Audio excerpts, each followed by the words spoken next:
What's going on, everybody? So we just got to the gym and it is back day. It's my third day in the training cycle, and that means it is hypertrophy pull. So with any back day, I tape my ring finger on my right hand. When I was in high school, no one thought I could dunk a basketball. I went up to dunk the basketball, and some kids rolled basketballs underneath me as I was in the air. I saw it, grabbed the net, and tore a tendon in my ring finger on my right hand. I don't know if you can see the scar. Anyways, it will not fully extend now because when they reattached the tendon, it was no longer as long. It had frayed, so they used what they still could and reattached it, but it left my poor finger not able to fully extend. The other option was to take, so if you kind of just make a fist like this, you'll see that you have two tendons in your forearm right here.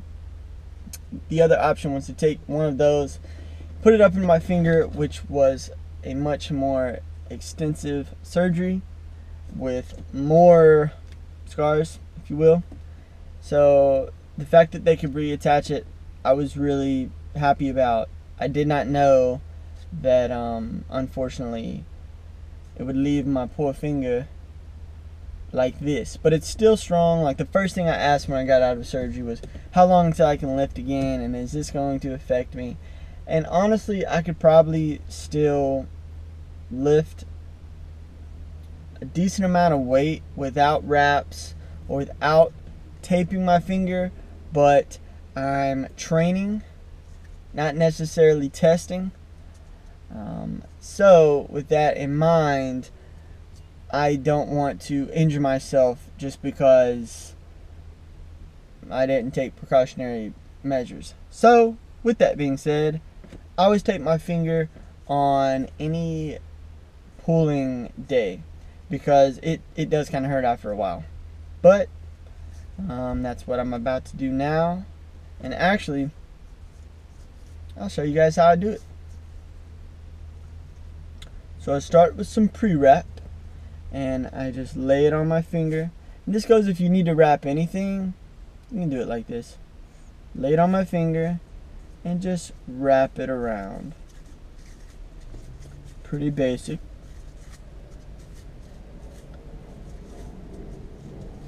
So once that is done, just make sure the pre-wrap is pretty tight against my finger.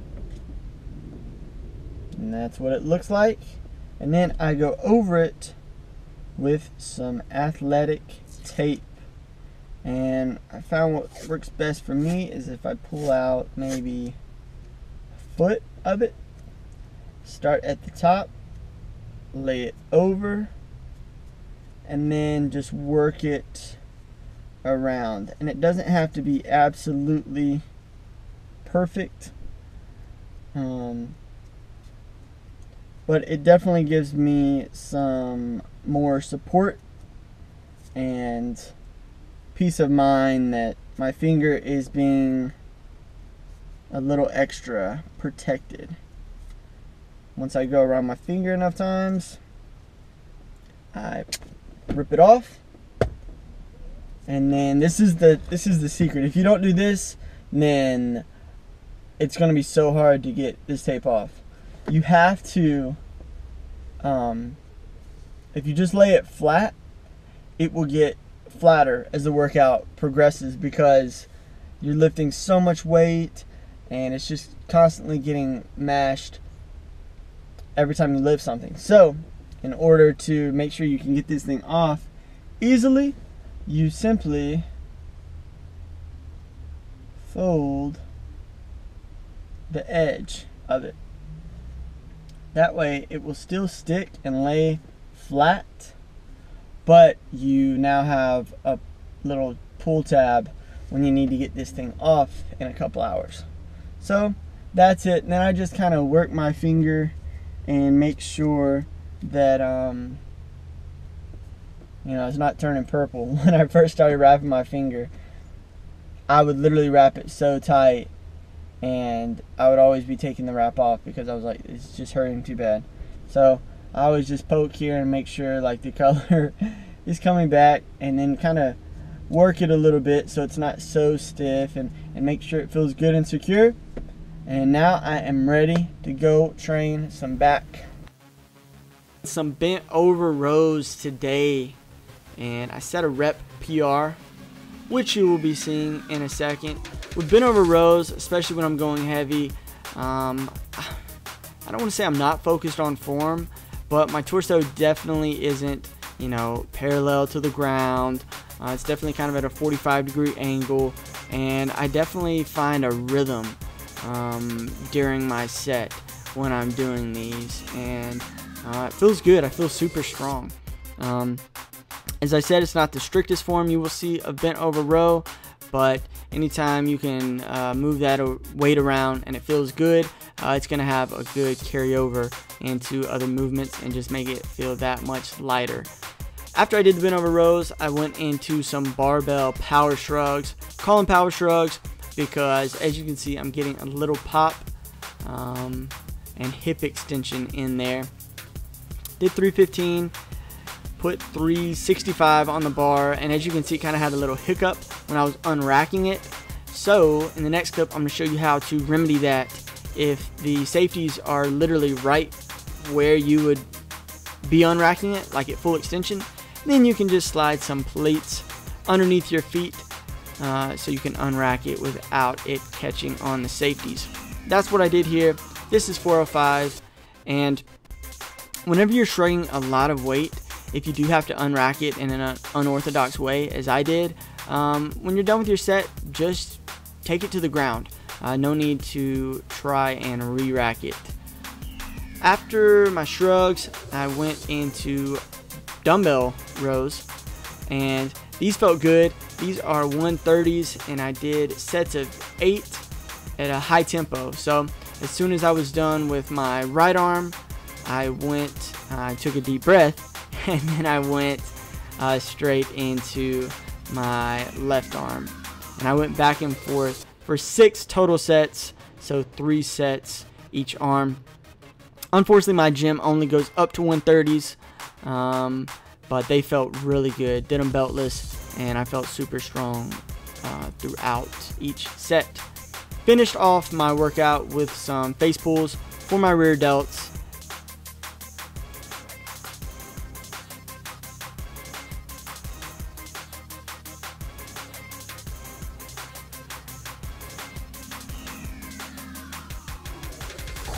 What's going on, guys? So right now I'm headed to the pool because what good is being jacked if you're not tan? Shouts to Mark Bell and the entire team up there at Super Training. My workout went really well. I set some PRs actually. I know it's my deload repetition hypertrophy week, but still I moved some heavy weight and set some rep PRs, I should say. So that felt good. Now I'm gonna go down to the pool, get me some vitamin D, take advantage of this beautiful weather, and then I'll go back to the apartment and have my post-workout shake. And then a few hours after that, I'll have a meal. I think it's like around 2 o'clock right now, and I have not eaten today.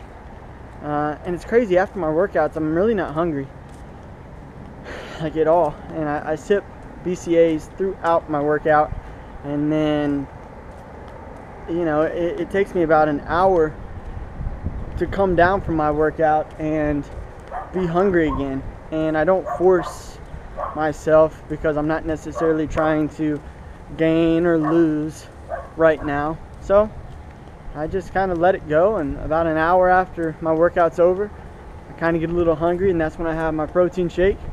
And about an hour or 2 after that, I have my first meal.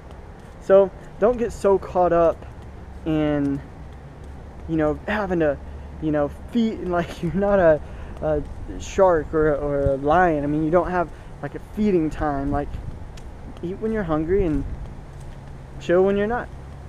It's really that simple, in my opinion. Of course, everyone has their own, and that's okay. But in my opinion, it's much more simple than people make it. I think people overcomplicate it a lot, and I think really it just comes down to eating and lifting good foods and heavy weight, and I think everything else will almost take care of itself. So